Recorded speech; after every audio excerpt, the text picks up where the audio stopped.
Premier league ಇತಿಹಾಸದಲ್ಲೇ ಅತಿದೊಡ್ಡ ಹಾಗೂ ಐತಿಹಾಸಿಕ ಒಪ್ಪಂದವೊಂದು ನಡೆದಿದೆ. ವಿಶ್ವದಾದ್ಯಂತ ಕೋಟ್ಯಾಂತರ ಅಭಿಮಾನಿಗಳನ್ನ ಹೊಂದಿರುವ ರಾಯಲ್ ಚಾಲೆಂಜರ್ಸ್ ಬೆಂಗಳೂರು ಫ್ರಾಂಚೈಸಿಯ ಒಡೆತನ ಇದೀಗ ಅಧಿಕೃತವಾಗಿ ಬದಲಾಗಿದೆ. Aditya Birla group, times of India group, bolt ventures ಮತ್ತು ಬ್ಲಾಕ್ ಸ್ಟೋನ್ ಕಂಪನಿಗಳನ್ನೊಳಗೊಂಡ ಜಂಟಿ ಒಕ್ಕೂಟವು ಒಟ್ಟು $1.78 ಬಿಲಿಯನ್ ನೀಡಿ ಆರ್ಸಿಬಿ ತಂಡವನ್ನು ಖರೀದಿಸಿದೆ. ಬ್ರಿಟನ್ ಮೂಲದ ಡಿಯಾಜಿಯೋ ಕಂಪನಿಯ ಅಂಗಸಂಸ್ಥೆಯಾದ ಯುನೈಟೆಡ್ ಸ್ಪಿರಿಟ್ಸ್ ಲಿಮಿಟೆಡ್ ಜೊತೆ ಈ ಒಕ್ಕೂಟವು 100% ಷೇರುಗಳ ಖರೀದಿ ಒಪ್ಪಂದಕ್ಕೆ ಸಹಿ ಹಾಕಿದೆ. ಈ ಬೃಹತ್ ಒಪ್ಪಂದವು ಐಪಿಎಲ್ನ ಪುರುಷರ ತಂಡ ಹಾಗೂ ಡಬ್ಲ್ಯೂಪಿಎಲ್ನ ಮಹಿಳಾ ತಂಡಕ್ಕೆರಡಕ್ಕೂ ಅನ್ವಯವಾಗಲಿದೆ. ಹೊಸ ಮಾಲೀಕತ್ವದ ರಚನೆಯ ಅನ್ವಯ ಆದಿತ್ಯ ಬಿರ್ಲಾ ಗ್ರೂಪ್ನ ನಿರ್ದೇಶಕ ಆರ್ಯಮನ್ ವಿಕ್ರಮ್ ಬಿರ್ಲಾ ಅವರು ಆರ್ಸಿಬಿ ಫ್ರಾಂಚೈಸಿಯ ನೂತನ ಅಧ್ಯಕ್ಷರಾಗಿ ಅಧಿಕಾರವನ್ನು ವಹಿಸಿಕೊಳ್ಳಲಿದ್ದಾರೆ.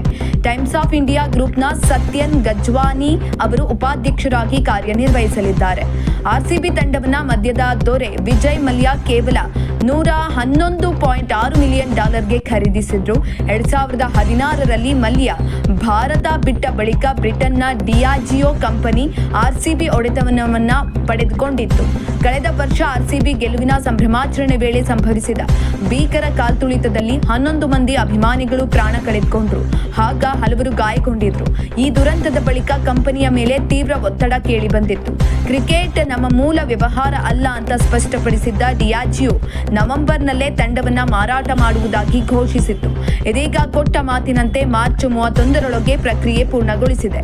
ಒಟ್ಟಿನಲ್ಲಿ ದಶಕಗಳ ಕಾಲ ಮದ್ಯದ ಕಂಪನಿಯ ಒಡೆತನದಲ್ಲಿದ್ದ ಕರುನಾಡಿನ ನೆಚ್ಚಿನ ಆರ್ಸಿಬಿ ತಂಡವೀಗ ದೇಶದ ಪ್ರತಿಷ್ಠಿತ ಕಾರ್ಪೊರೇಟ್ ಸಂಸ್ಥೆಗಳ ಕೈ ಸೇರಿದ್ದು ತಂಡದ ಮುಂದಿನ ಪಯಣ ಮತ್ತಷ್ಟು ಕುತೂಹಲ ಕೆರಳಿಸಿದೆ.